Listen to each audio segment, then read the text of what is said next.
हरे कृष्णा।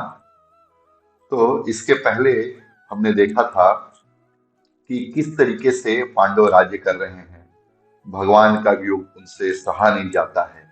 और कुछ समय के बाद जब भगवान महाप्रयाण करते हैं, इस धराधाम को छोड़ करके अपना धाम गमन करते हैं और वो श्रीमद् भागवतम में प्रवेश कर जाते हैं। उसके बाद परीक्षित महाराज को राजा बना करके पंच पांडव, पांचों पांडव थे, वो भी प्रस्थान कर जाते हैं, स्वर्गारोहण करते हैं। और वहां पे परीक्षित महाराज बहुत सुंदर तरीके से जो है प्रजा का पालन करते हैं। प्रजा को जो है वो पोषण करते हैं प्रजा का। और उसके साथ ही साथ जो है वो सुख सुविधाओं को देखते हैं, प्रजा के सबका पालन करते हैं। क्योंकि जब परीक्षित महाराज रूल करने लगे उसी समय कलयुग का आगमन हुआ। और तो और द्वारिका जो नगरी थी वो समुद्र में विलीन हो गई थी।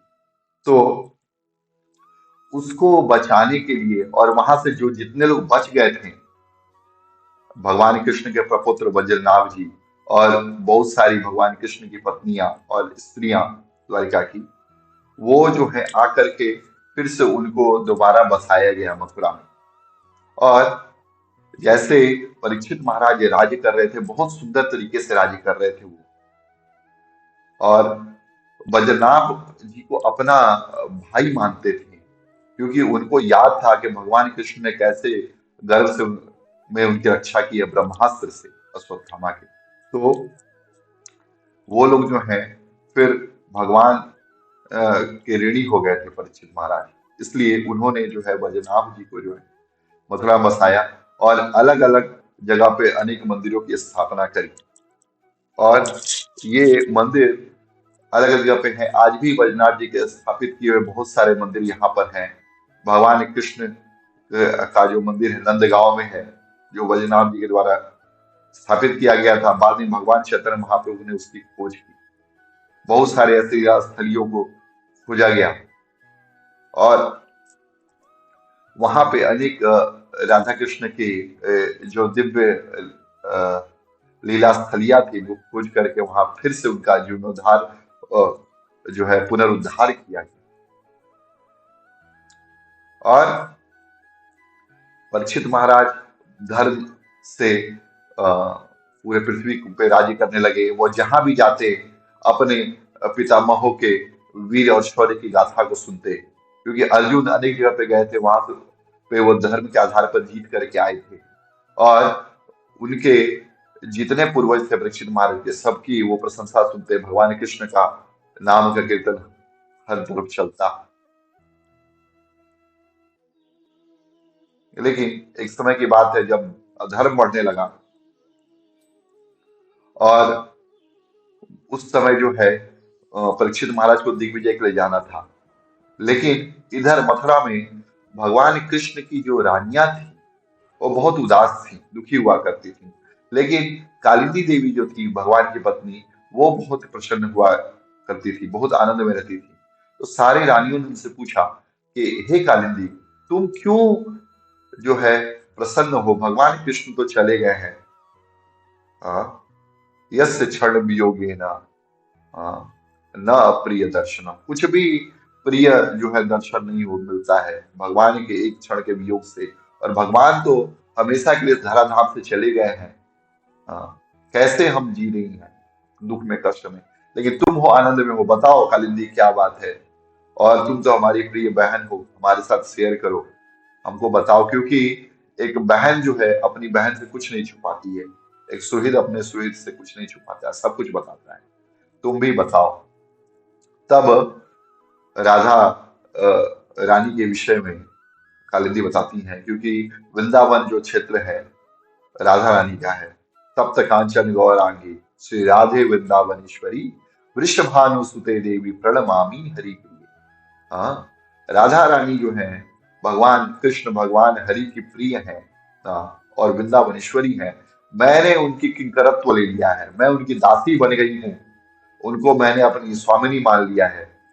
राधे मेरी स्वामिनी, मैं राधे को दास, जन्म जन्म मोह दीजियो श्री वृंदावन वास। हाँ, मुझको, मैंने जन्म जन्म अपने वृंदावन वास मांगा है राधा रानी से। तो सब रानियों ने बोला कि हम भी उनके किंकरत्व को स्वीकार करना चाहती है, हम भी दासत्व पाना चाहते हैं, कैसे पाएंगे?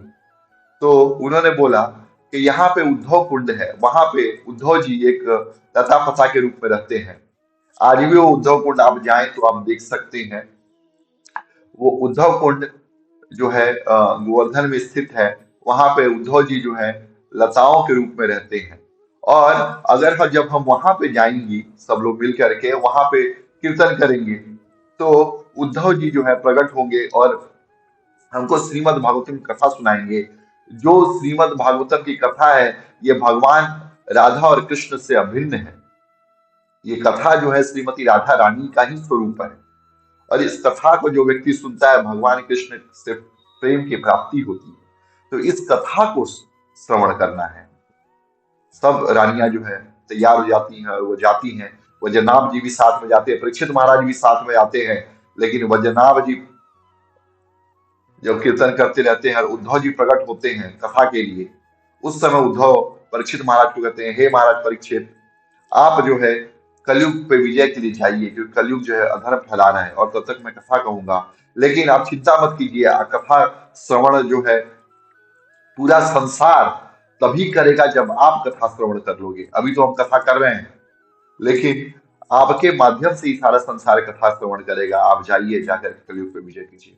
और परीक्षित महाराज को वहां पे वो रसमयी कथा का स्वादन करने का अवसर नहीं प्राप्त हो पाता। बहुत कष्ट में रहते हैं परीक्षित महाराज, और हमेशा चिंतन करते रहते हैं कब हम कथा सुनेंगे।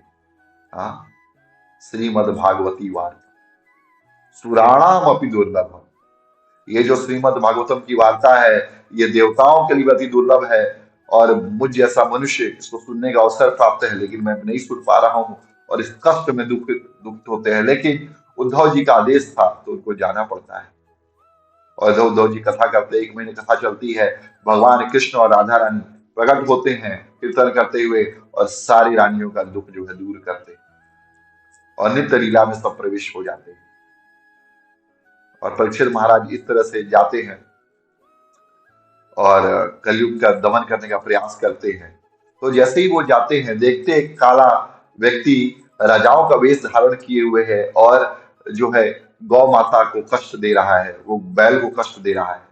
तो आखिर वो गौ माता और बैल कौन थे, आज जानेंगे हम लोग इसको अगले अध्याय में, या अगले हम लोग एपिसोड में इसको जानेंगे। आज के लिए ये कथा यहीं पे विश्राम करते हैं। ग्रंथराज श्रीमद् भागवतम की जय। हरे कृष्णा, हरि बोल।